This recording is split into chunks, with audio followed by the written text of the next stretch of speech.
On the IFL TV in association with MTK Global. I'm in the BT Sports studio today for the press conference of Billy Joe Saunders versus Willie Monroe Jr. With me, of Banner Promotions, I've got Marc Abrams. How are you? Great to be here in London. Obviously over here in sunny London, you've got the weather. We've got the weather. Yeah, it's beautiful weather. Beautiful weather. With Willie Monroe Jr. today, he's confident. Very confident. I think, it's funny, Billy touched on about the Golovkin fight and how Willie didn't go on, but you know what? I think that fight made him a better fighter. That's a fight where he, like you said, he took the fight about 6-7 weeks notice. And I think that's a fight that actually made him believe that he could compete at the highest level. And ever since then, he's had 2 fights since then.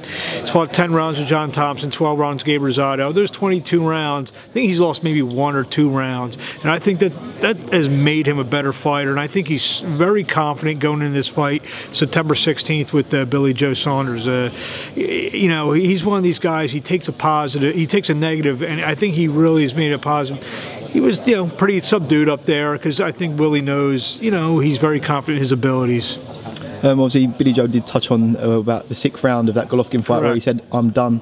And he said that makes him mentally weak. He went on about that quite a bit. Yeah. He was trying to get into his head a little bit. Well, obviously, I mean, you guys know Billy Joe very well. He's an outspoken guy, and I snoop around the social media scene. He's not quiet on there, and Willie. I mean, in fact, when we were coming over here, we had a nice 7-hour plane ride, so we had a lot of things to discuss.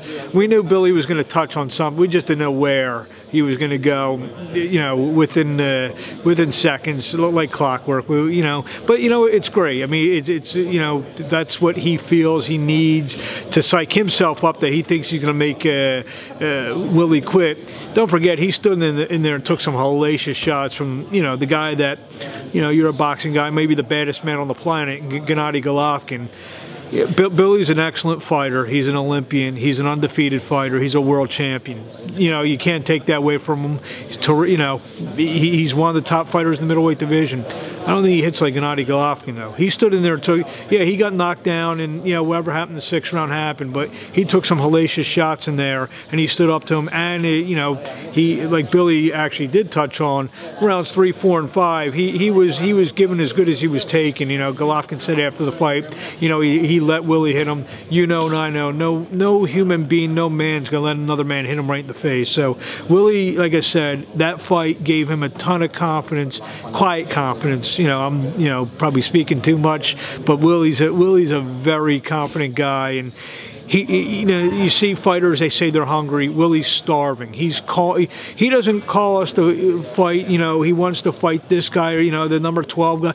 The only fights he wanted were the big guys at 160 pounds, and luckily, and with his hard work, and my boss Art Palullo made a great, a deal with Frank, and they do tremendous fights together, and here we are, September 16th. Willie did say to Billy, "You've never been in a situation where you're in an arena with 15,000 people and 14,990 cheering for the other guy."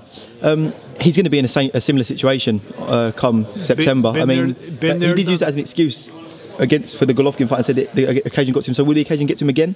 Well, no, I think, like I said, I think he's been through it. This to him isn't, granted, we're going to be in Billy's basically his hometown, and Golovkin, who now he's lived in Los Angeles the past 3 years, he sells out, arenas all over the place, and they see him. They weren't there to see Willie Monroe that night, so that experience alone is going to prepare him for September 16th. Basically, the stuff that goes around the fight, the ring walk, all that's it's different. It's different than when you're, like he said, fighting in a 1,000-seat, 2,000-seat arena. He's going to be, he's just prepared for it, and we got all the confidence in the world.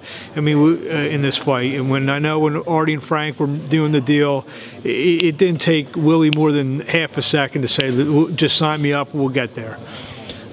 Inactivity has obviously been a bit of a problem for Billy Joe. How much will that play a part in the fight? Well, Willie's been inactive for a year as well, so. I don't know.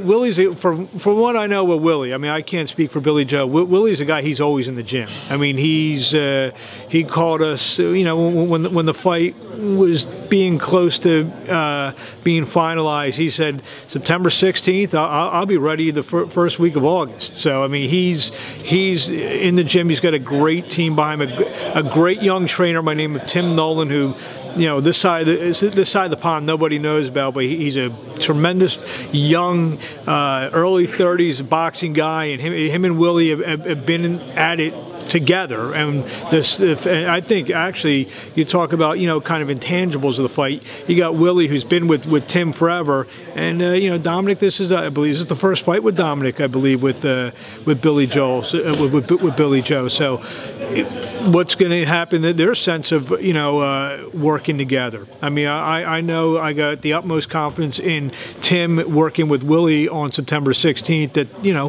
the right instructions are going to be had. They know each other extremely well. It's going to be, you know, I have all the confidence in the world in Willie Monroe on September 16th. All right, then, mate. Well, listen, thanks for giving me a bit of time to IFL TV. Best of luck in training and everything, and I'm sure I'll catch you before September. Absolutely. But until then, best of luck, top man. Thank you, man.